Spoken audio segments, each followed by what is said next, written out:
الحمد لله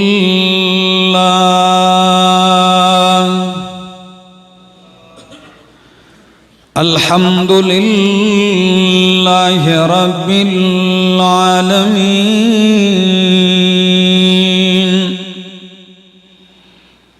والعاقبة للمتقين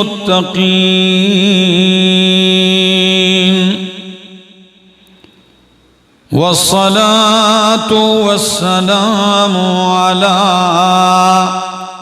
أشرف الأنبياء وإمام المرسلين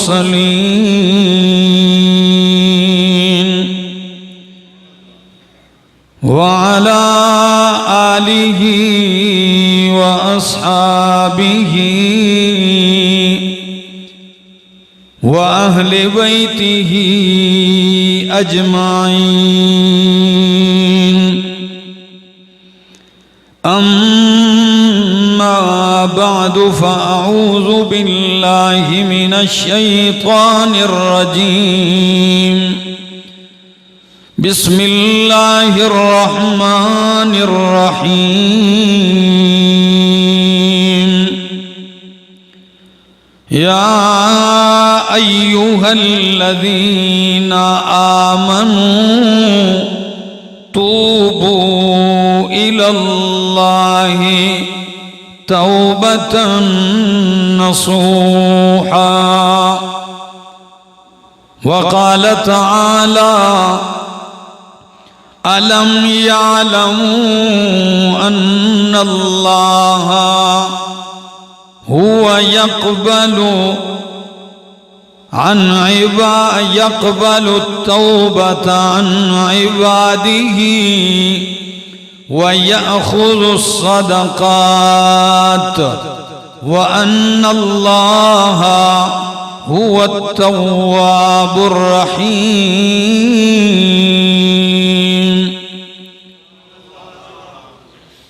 وقال النبي صلى الله تعالى عليه وسلم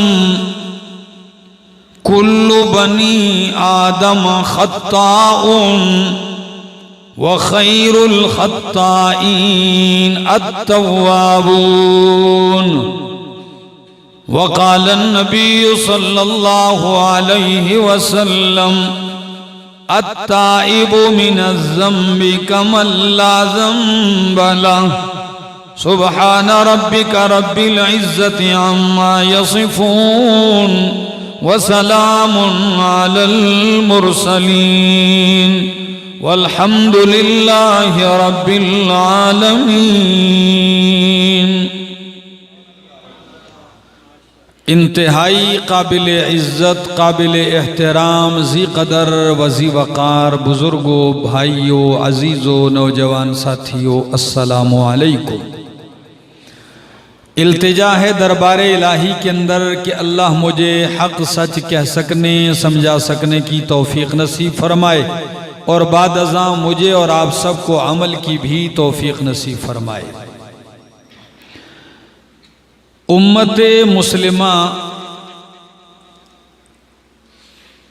اس دور میں جس حال پر ہے اور جو حالت امت مسلمہ کی ہے اور ہم مسلمانوں کی اجتماعی اور انفرادی دونوں،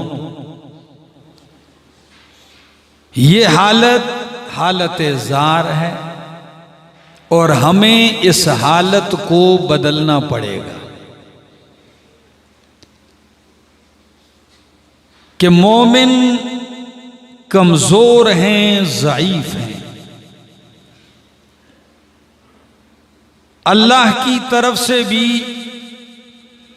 شدید آزمائشوں میں پڑی ہوئی ہے اور ناراضگی کے اسباب مالک کائنات کے نظر آ رہے ہیں۔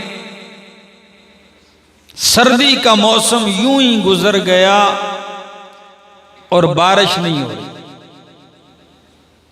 اکثر مقامات پر پہنچتا ہوں، لوگ کہتے ہیں بارش کے لیے دعا، بارش کے لیے دعا۔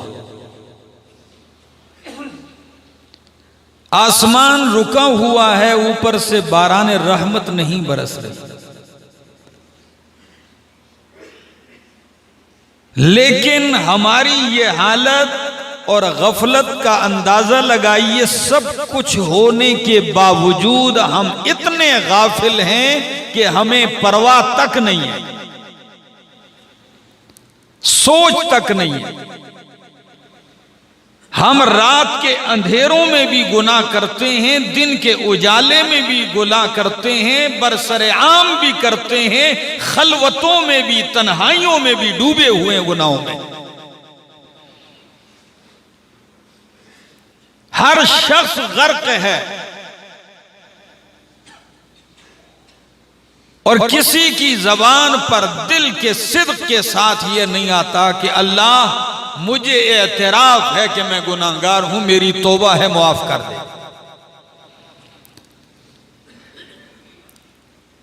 فاروق اعظم رضی اللہ تعالی عنہ کیا قرآنی اسرار و رموز سے واقف لوگ تھے، اللہ کی قسم۔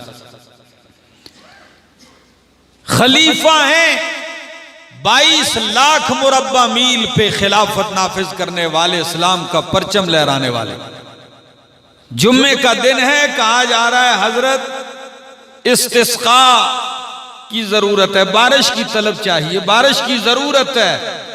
کہنے لگے اچھا، فوراً ممبر پہ آتے ہیں اور صرف قرآن سے استغفار اور توبہ کی آیتیں پڑھتے ہیں اور پھر توبہ کرتے ہیں، نیچے اتر آتے ہیں۔ پوچھنے والوں نے پوچھا حضرت اس میں تو بارش کا ایک لفظ بھی آپ نے ذکر نہیں کیا کہ بارش مانگی جائے۔ فرمایا بارش کا سبب استغفار ہے، کہ قرآن کہتا ہے انشاءاللہ میں تفصیل کروں گا کہ استغفار کرنا تمہارا کام ہے اور موسلادھار بارشیں برسانا میرا کام ہے۔ یہ اللہ کا قانون ہے۔ تو ضرورت اس امر کی ہے کہ ہم انفرادی اور اجتماعی دونوں اعتبار سے اللہ کے حضور گڑ گڑائیں کہ اللہ ہم پورے کے پورے گھیرے ہوئے ہیں گناہوں میں، اللہ بس معاف کر دے، توبہ استغفار کرتے ہیں، اللہ بخش دے۔ کروڑوں مسلمان نماز پڑھتے ہیں، آپ میں سب، اور ہر نماز کے اختتام پر سلام سے پہلے یہ دعا پڑھتے ہیں، اللہم ربنا آتنا فی الدنیا حسنہ وفی الآخرۃ حسنہ وقنا عذاب النار۔ دنیا کی اچھائی کامیابی مانگتا ہے، بلائی مانگتا ہے، خوبیاں مانگتا ہے، آخرت کی بلائی کامیابی اور خوبی مانگتا ہے، لیکن سچ بتاؤ نمازیوں، اللہ کو گواہ کر کے کبھی یہ دعا پڑھتے ہوئے دل میں یہ خیال آیا ہے کہ میں کیا کہہ رہا ہوں؟ کبھی التحیات پہ بیٹھے یہ جملے کہتے ہوئے دل اس بات کی طرف گیا ہے کہ میں مالک سے مانگ کیا رہا ہوں؟ نہیں، طوطے کی رٹ رٹی ہوئی ہے، بس کہتے جا رہے ہیں۔ طوطے نے بھی کسی نے سکھلایا تھا کہ پنجرے سے باہر نہیں جاؤں گا، اگر باہر چلا گیا تو پھر درخت پہ نہیں جاؤں گا، اگر درخت پہ چلا گیا تو باغ سے باہر نہیں نکلوں گا۔ 3 سٹیپ اس کو مالک نے سکھائے ہوئے تھے۔ اب وہ پنجرے میں بند ہے، یہی پڑھ رہا ہے پنجرے سے باہر نہیں نکلوں گا، اور اگر کہیں نکل گیا تو درخت پہ نہیں جاؤں گا، اور اگر درخت پہ بھی چلا گیا تو باغ سے باہر۔ ایک دن وہ پنجرے سے باہر بھی نکل آیا، پھر بھی کہہ رہا ہے پنجرے سے باہر نہیں نکلوں گا، حالانکہ نکل بھی چکا ہے۔ پھر کہہ رہا ہے اگر نکل بھی گیا باغ تو درخت پہ نہیں جاؤں گا، درخت کی ٹہنی پر بھی بیٹھا ہوا ہے، اوپر کی ٹہنی پر، اور کہہ رہا ہے کہ درخت کی ٹہنی پر نہیں بیٹھوں گا۔ اور اس کے بعد باغ کو چھوڑ کے او جنگل کی طرف جا رہا ہے، اور پھر بھی کہہ رہا ہے کہ باغ سے باہر۔ ہماری توبہ، ہماری دعاؤں کا یہ حشر ہو چکا ہے۔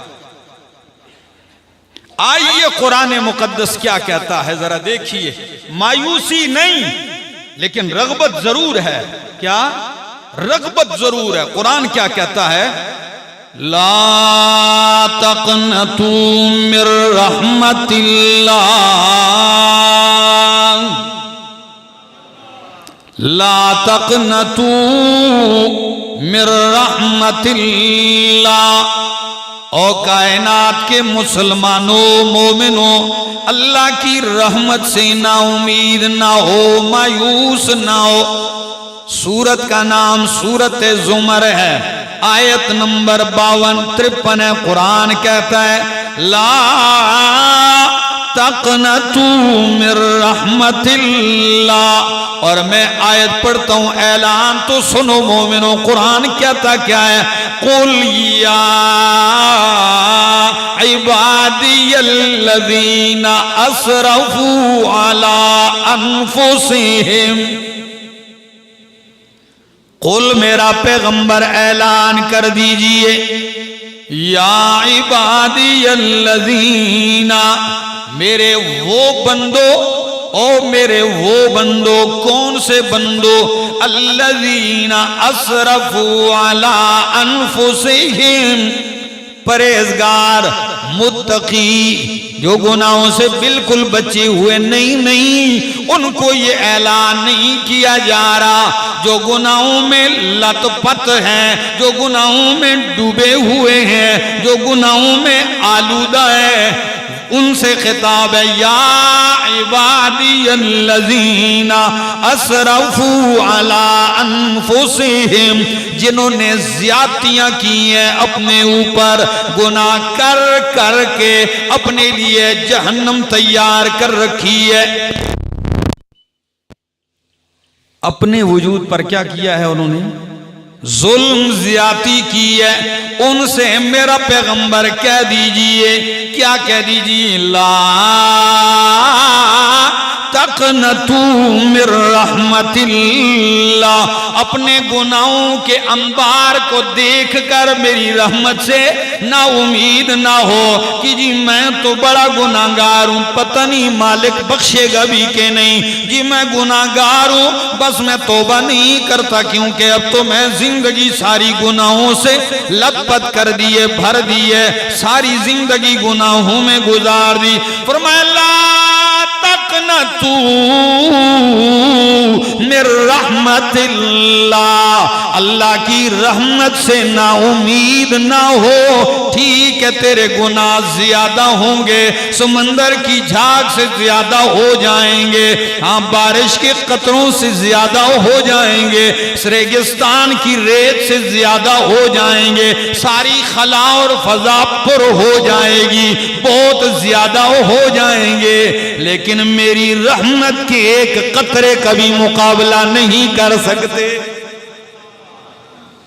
لا تقنطوا من رحمت اللہ، اللہ کی رحمت سے نا امید نہ ہو. کیوں؟ فرمایا ان اللہ یغفر الذنوب جمیعا، اللہ سارے گناہوں کو بخش دے گا. کیا کر دے گا؟ بخش دے گا سارے گناہوں کو. حتیٰ کہ اگر کوئی 100 سال کا کافر جس نے 100 سال کفر میں شرک میں گزارے ہیں، آج سچے دل سے توبہ کر لے، اللہ میری کفر سے توبہ ہے، شرک سے توبہ ہے، اور استغفار کر لے، کفر کو چھوڑ کے ایمان لے آئے، رب اس کی 70 سالہ 100 سالہ ساری زندگی کفر سے بری، سارے گناہوں کو معاف کر دے گا. توبہ کر لے. اس بات میں کوئی میں نے مبالغہ تو نہیں کیا کہ کافر 100 سال کفر کرتا ہے، آج توبہ کر لے، ایمان لے آئے، رب معاف کر دیتا ہے کہ نہیں؟ بولو، کفر سے بڑا کوئی گناہ ہے؟ شرک سے بڑا گناہ ہے کوئی؟ جب زندگی میں توبہ کر دی کہ آئندہ نہیں کروں گا، کفر شرک سے باز آ گیا، رب اسی وقت سارے گناہ معاف کر دیتا ہے.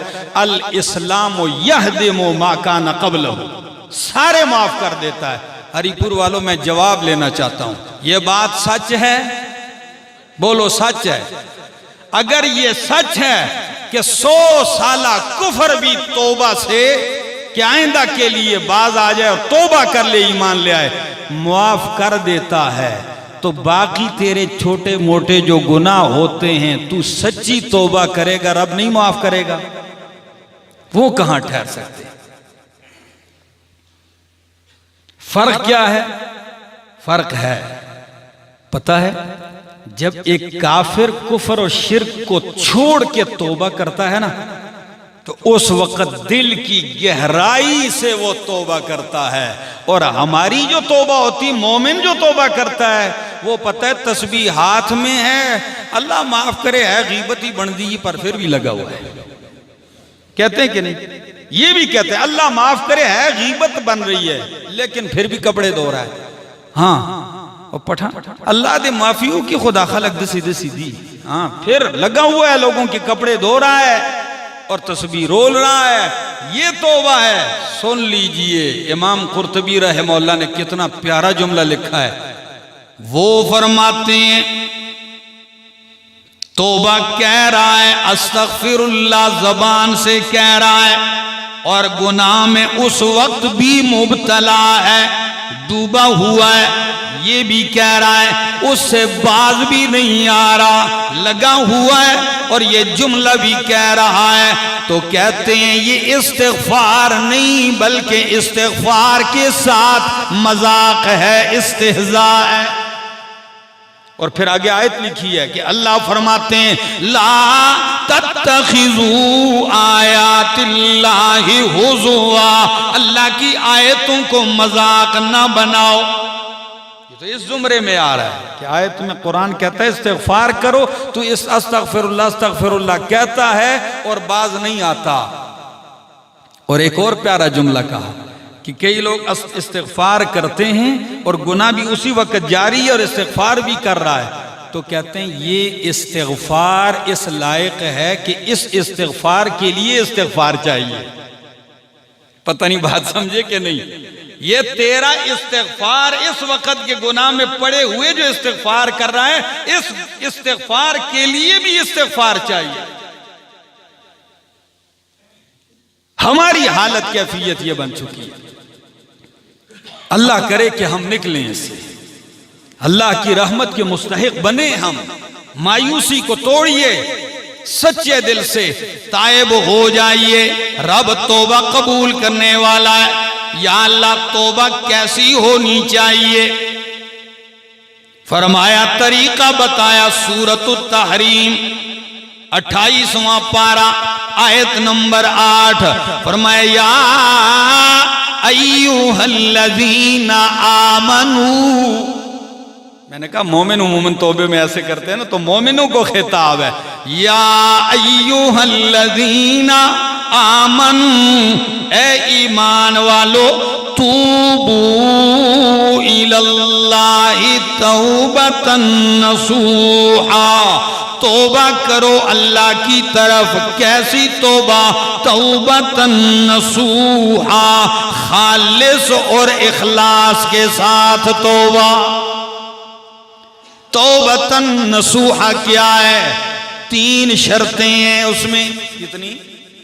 3 شرطیں ہوں اس توبہ میں۔ ایک یہ کہ جس گناہ میں یہ مبتلا تھا، جس سے یہ توبہ کر رہا تھا، فی الحال اسے ترک کر دے۔ کیا کر دے؟ جب توبہ کر رہا ہے تو فی الحال ترک کر دے، ایک۔ دوسری شرط کہ اس کیے ہوئے پہ شرمندہ بھی ہو، جو پہلے کرتا رہا اس پہ کیا کرے؟ شرمندگی کا اظہار کرے۔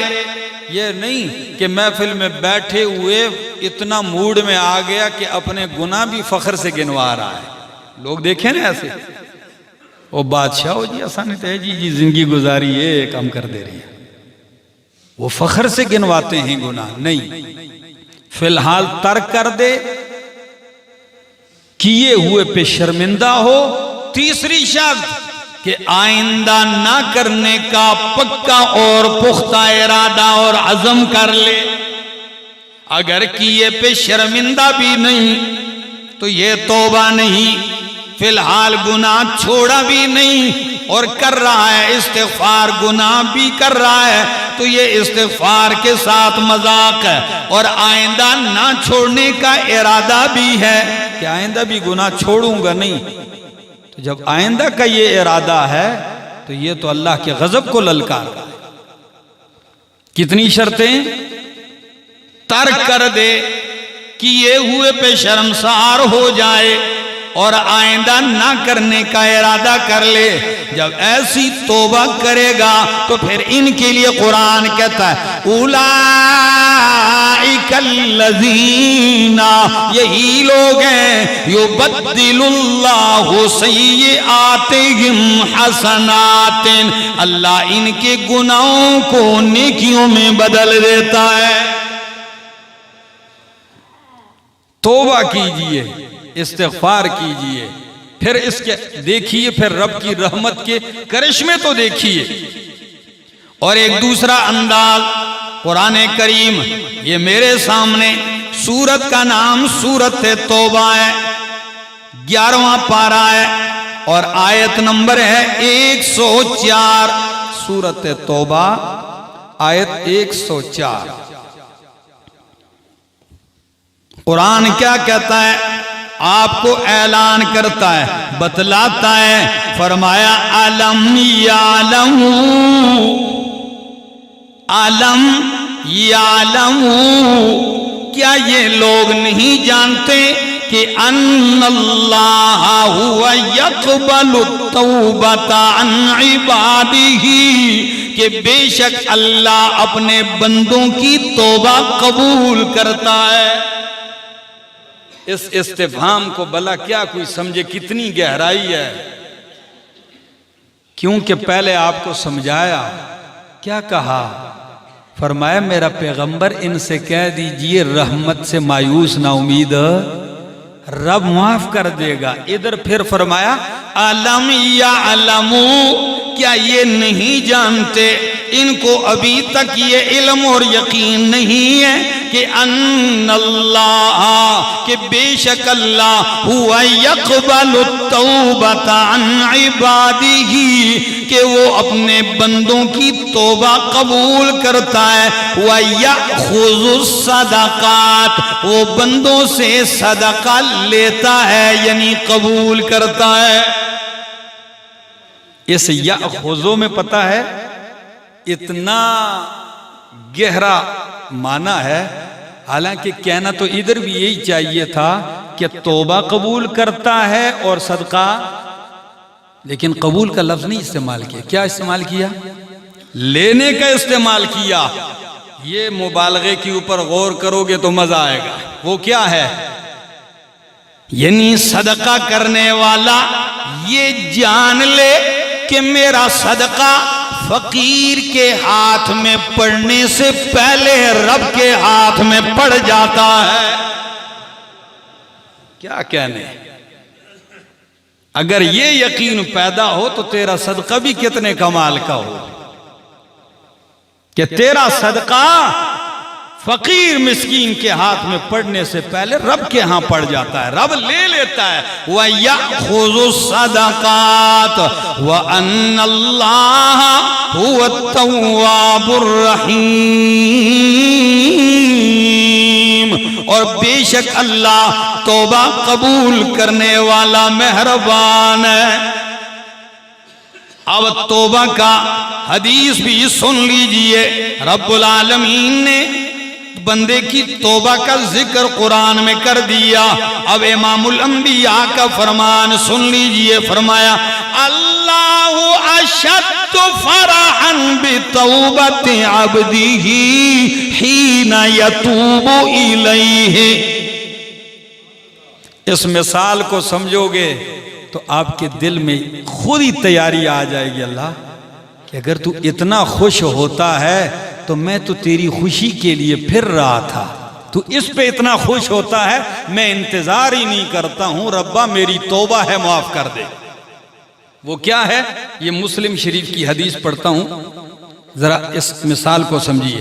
نبی علیہ السلام نے فرمایا تم میں سے کوئی بندہ مسافر ہو، پردیسی ہو، سفر میں ہے، اس کی سواری اس کے پاس ہے، جس سواری پر اس کا کھانا پینا پانی رکھا ہوا ہے، کھانا رکھا ہوا ہے، اس نے سواری باندھی پاس، دور دور تک کوئی آثار نہیں بستی کے، اور یہ آرام کرنے کے لیے لیٹ گیا، سو گیا، تھوڑی دیر چلو آرام کر لوں۔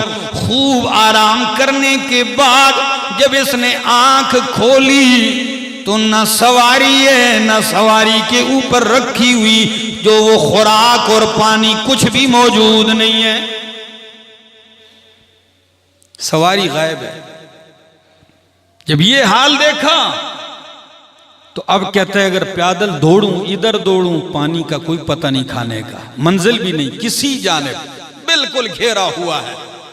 اس وقت جب یہ ہر طرف سے مایوس ہو جاتا ہے تو بس خود ہی دل میں فیصلہ کر لیتا ہے کہ اب کوئی راہ دکھائی نہیں دیتی، چلو موت کے لیے تیاری کرو، اور یہ ادھر ہی لیٹ جاتا ہے کہ بس اب موت کے انتظار میں ہوں، کس وقت موت آئے اور مر جاؤں، بچاؤ کی کوئی صورت نہیں۔ یہ ادھر موت کے انتظار میں لیٹ گیا، لیٹا کہ اس کی آنکھ لگ گئی، پھر سو گیا، اور جو ہی دوبارہ آنکھ کھلی تو سواری کھانے کے ساتھ لدی ہوئی دوبارہ پاس پا لی۔ جب گھوڑا اسی طرح سواری، خوراک پانی سب موجود ہے، سچ بتاؤ اس وقت اس موت کے انتظار میں لیٹے ہوئے شخص کی خوشی کا عالم کیا ہوگا؟ یہ کتنا خوش ہوگا، جھوم گیا ہوگا۔ فرمایا او بندو، اتنا یہ بندہ سواری پا لینے سے خوش نہیں ہوتا جتنا اللہ اپنے گناہگار بندے کی توبہ سے خوش ہوتا ہے۔ صحیح مسلم یہ مثال سمجھائی۔ فرمایا اللہ رب العالمین بندے کی توبہ سے خوش ہوتا ہے۔ اشد فرحا بتوبت عبدہ حین یتوب۔ باقی یہ کوئی نہ کہے میں تو، مجھ سے تو غلطی ہوتی نہیں، میں تو بڑا پارسا ہوں، نہیں، پارسا نہیں، سارے ہی گدلے ہیں۔ سن لیجئے، فرمایا کل بنی آدم خطاؤن، ہر بنی آدم خطا کار ہے، غلطیاں کر بیٹھتا ہے، لیکن وخیر الخطائین التوابون، بہترین خطا کار وہ ہے جو توبہ کرتا ہے۔ اللہ اکبر۔ تو ادھر خطاکار کو پیغمبر پاک صلی اللہ علیہ وسلم رواہ البخاری کیا فرمایا؟ بہترین خطاکار، خطاکار بھی، اور اس کو کیا کہا جا رہا ہے؟ لیکن کس وجہ سے؟ جب کیا کر لے؟ توبہ کر لے۔ تو ہم تو ہر لمحہ ہر لحظہ غلطیاں اور گناہ کرتے ہیں۔ آئیے جہاں تک میری آواز، میرا پیغام پہنچتا ہے، ہم سب کو اللہ کے حضور گڑ گڑا کے توبہ کر لینی چاہیے۔ جس دن توبہ کر لو گے انشاءاللہ دیکھو گے حالت بدل جائے گی۔ یہی حالت بدلتی ہے۔ ذرا اب دیکھیے کہ ایک مومن اور کافر گناہگار میں فرق کیا ہے۔ نبی اکرم صلی اللہ علیہ وسلم، یہ بخاری کی حدیث کے الفاظ پڑھنے لگا، ان المؤمن، بے شک مومن، یرا ذنوبہ کأنہ قاعد تحت جبل یخاف ان یقع علیہ، وان الفاجر یرا ذنوبہ کذباب مر علی انفہ۔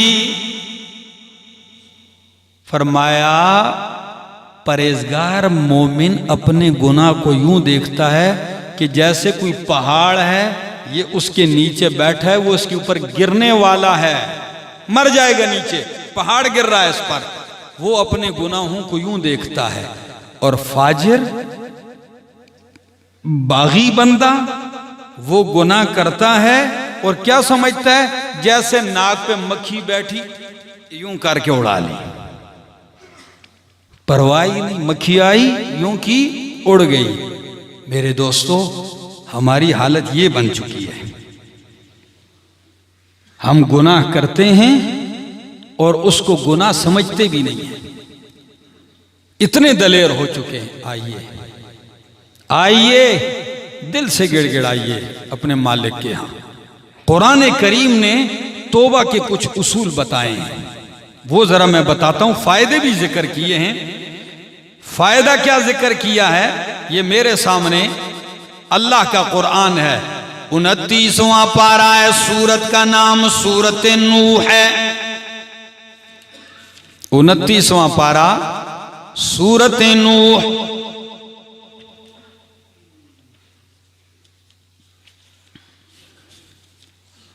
اللہ، حضرت نوح علیہ السلام کا ذکر ہے۔ نوح علیہ السلام نے قوم سے کیا کہا؟ کہتے ہیں اے میرے ربا، میں قوم کے پاس گیا اور میں نے قوم سے کیا کہا؟ فَقُلْتُ اسْتَغْفِرُوا رَبَّكُمْ إِنَّهُ كَانَ غَفَّارًا يُرْسِلِ السَّمَاءَ عَلَيْكُمْ مِدْرَارًا وَيُمْدِدْكُمْ بِأَمْوَالٍ وَبَنِينَ وَيَجْعَلْ لَكُمْ جَنَّاتٍ وَيَجْعَلْ لَكُمْ أَنْهَارًا مَا لَكُمْ لَا ترجون للہ وقارا وقد خلقکم اطوارا۔ لفظوں پہ غور کیجئے، استغفروا ربکم انہو کان غفارا۔ پہلا فائدہ استغفار کا، استغفروا ربکم، رب سے بخشش طلب کرو، انہو کان غفارا، بے شک وہ بہت بڑا بخشنے والا ہے۔ استغفار کرو گے تو پہلا فائدہ رب کو کیا پاؤ گے؟ غفار پاؤ گے، بخشنے والا پاؤ گے، گناہ معاف ہو جائیں گے۔ دوسرا فائدہ استغفار کا، وَيُرْسِلِ السَّمَاءَ عَلَيْكُمْ مِدْرَارًا۔ تمہیں چلانا نہیں پڑے گا، توبہ استغفار کرو گے، یُرْسِلِ السَّمَاءَ عَلَيْكُمْ مِدْرَارًا، بھیج دے گا وہ تم پہ آسمان کو پے در پہ برسنے والا۔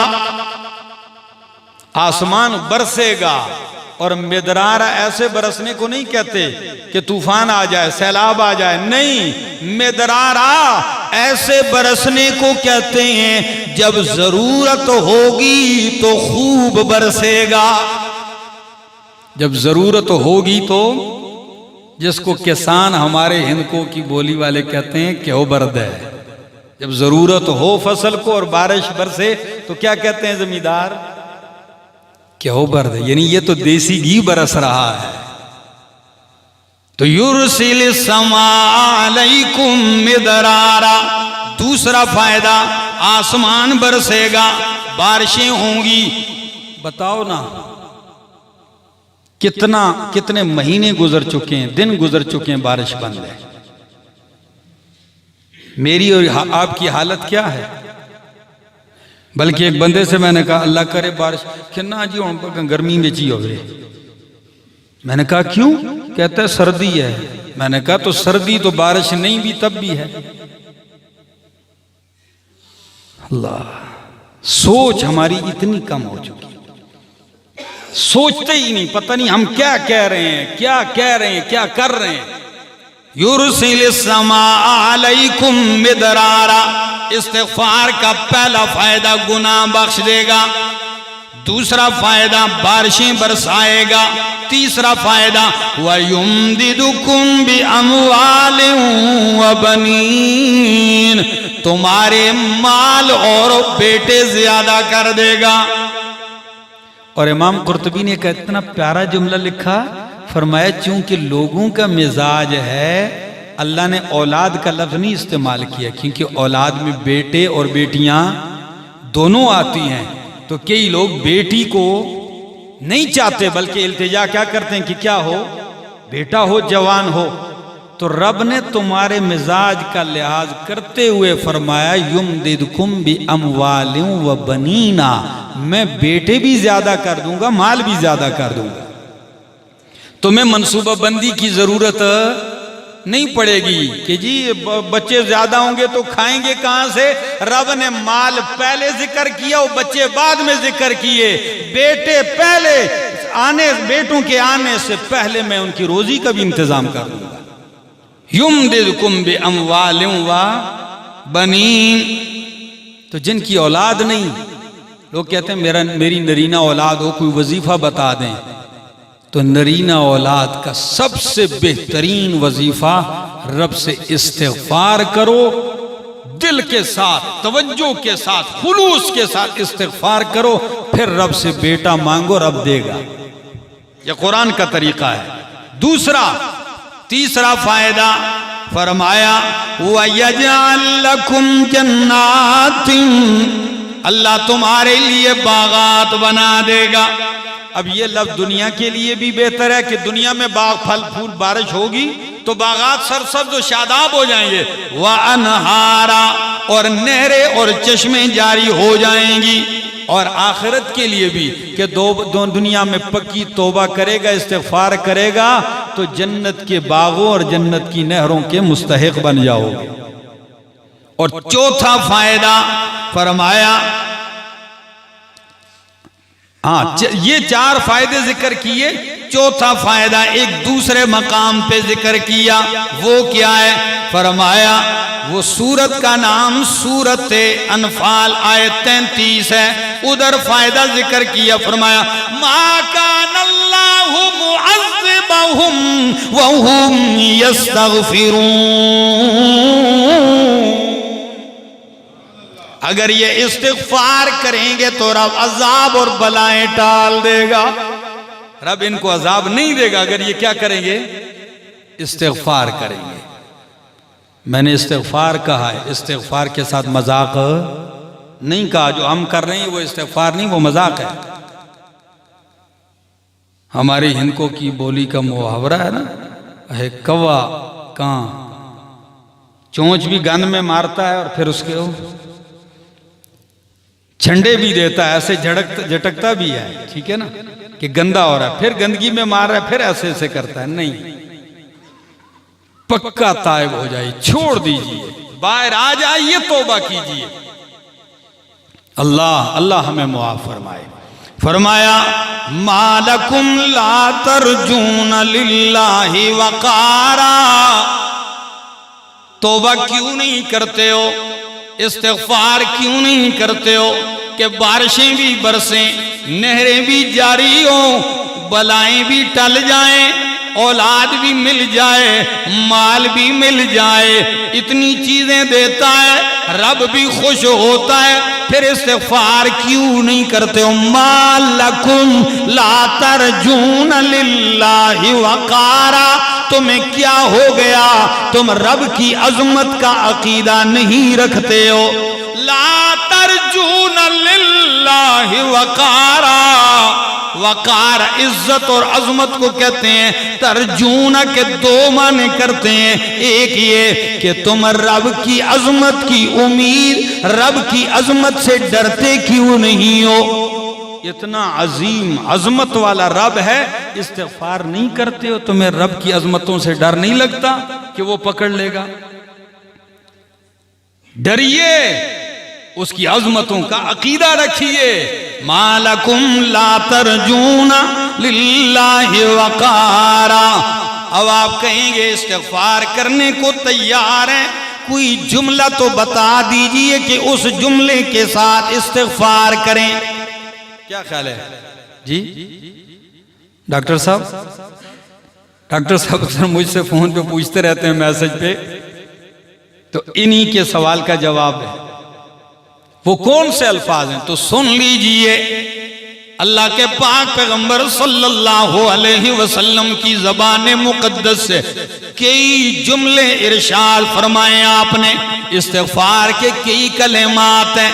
یہ بھی ہے استغفر اللہ ربی من کل ذنب واتوب الیہ، یہ بھی ہے۔ اور صدیق اکبر نے ایک دفعہ نبی کریم صلی اللہ علیہ وسلم سے پوچھا، یا رسول اللہ صلی اللہ علیہ وسلم مجھے ایسی دعا بتلائیے جسے میں نماز میں پڑھوں۔ فرمایا صدیق یہ دعا پڑھا کر، رب انی ظلمت نفسی ظلما، رب انی ظلمت نفسی ظلما ولا یغفر الذنوب الا انت فاغفر لی وارحمنی وانت ارحم الراحمین۔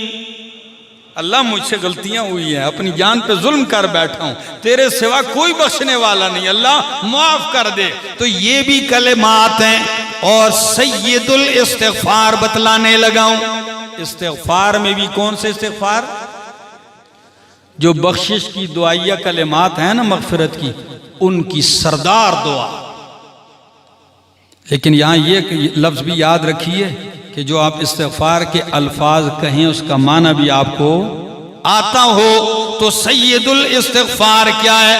صحیح بخاری کی حدیث ہے، اللہ کے پاک پیغمبر صلی اللہ تعالی علیہ وسلم نے فرمایا، یہ سید الاستغفار ہے، اللہم انت ربی لا الہ الا انت خلقتنی وانا عبدک وانا علی عہدک ووعدک ما استطعت واعوذ بک من شر ما صنعت وابوء لک بنعمتک علی وابوء لک بذنبی فاغفر لی فانہ لا یغفر الذنوب الا انت۔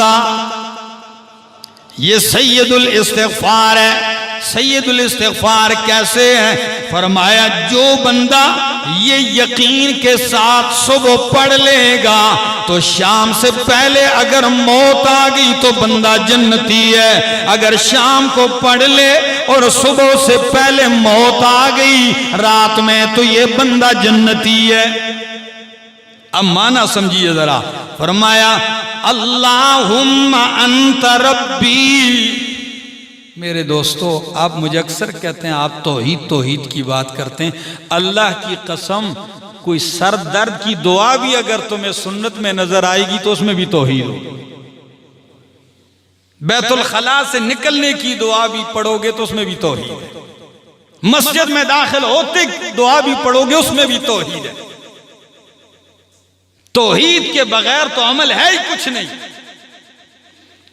تو اسی لیے امام الانبیاء صلی اللہ علیہ وسلم نے اپنی دعاؤں میں جدھر بھی استغفار کوئی وظیفہ نظر آئے اس میں توحید نمایاں ہوگی۔ ذرا سنیے، فرمایا اللہم انت ربی، اللہ تو ہی میرا رب ہے، لا الہ الا انت، کوئی الہ حاجت روا نہیں الا انت مگر تو ہی ہے، خلقتنی تو نے مجھے پیدا کیا، میرا خالق تو ہے، وَأَنَا عَبْدُكَ اور میں تیرا بندہ ہوں، وَأَنَا عَلَىٰ عَهْدِكَ وَوَعْدِكَ مَا اسْتَطَعْتُ، اللہ میں اپنی استطاعت اور بساط کے مطابق تیرے وعدے اور تیرے عہد و پیمان پہ قائم ہوں، وَأَعُوذُ بِكَ مِن شَرِّ مَا صَنَعْتُ، اللہ میں تیری پناہ مانگتا ہوں، من شر ما صنعت، ہر اس چیز کے شر سے جس کا میں نے ارتکاب کیا ہے، میں نے جو کچھ کیا ہے اس کے شر سے میں آپ کی کیا مانگتا ہوں؟ پناہ مانگتا ہوں۔ وَأَبُوءُ لَكَ بِنِعْمَتِكَ عَلَيَّ، اللہ وَأَبُوءُ لَكَ بِنِعْمَتِكَ عَلَيَّ، اللہ میں اقرار کرتا ہوں، میں اعتراف کرتا ہوں تیری ان نعمتوں کا جو تیری مجھ پر ہے، اللہ میں تیری نعمتوں کے نیچے بوجھل ہوں، میرا اقرار ہے، تیری تیری نعمتیں اور انعامات مجھ پر ہیں وَأَبُوءُ لَكَ بِذَنبِي اور اللہ میرے اوپر میرے گناہوں کا بھی بوجھ ہے، میں اس کا بھی اقرار و اعتراف کرتا ہوں اللہ کہ مجھ پر میرے گناہوں کا بوجھ ہے فَاغْفِرْ لِي اللہ بخش دے مجھے فَإِنَّهُ لَا يَغْفِرُ الذُّنُوبَ إِلَّا أَنْتَ بے شک کوئی گناہوں کو معاف نہیں کر سکتا الا انت مگر تو ہی گناہوں کو معاف کرتا ہے۔ فرمایا یہ سید الاستغفار ہے۔ کیا ہے یہ؟ سید الاستغفار ہے۔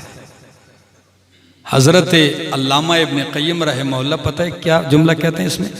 کہتے ہیں یہ دعا جب بندہ کرتا ہے نا استغفار تو اس میں سب سے پہلے اللہ کی الوہیت، اس کی ربوبیت، اس کی وحدانیت اور مالکیت کا اقرار کرتا ہے، شرک کی جڑیں کاٹ دیتا ہے۔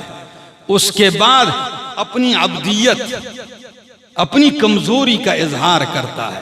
اس کے بعد پھر اپنے اوپر گناہوں کا انبار ذکر کر کے اپنی تواضع اور شرمندگی کا بھی اظہار کرتا ہے۔ تو جب یہ ساری شرطیں پوری ہوتی ہیں پھر بخشش یہ مانگتا ہے اور رب عطا کرتا ہے۔ آج میں دیر سے آیا، وقت کافی تاخیر ہو گئی تھی، میں اس کے لیے معذرت خواہ ہوں، اور مضمون بھی کافی طویل تھا۔ میں نے کوشش کی ہے کہ مختصر سے وقت میں بے ربطہ ہی ہو لیکن سمیٹ تو اللہ ہمیں عمل کرنے کی توفیق نصیب فرمائے۔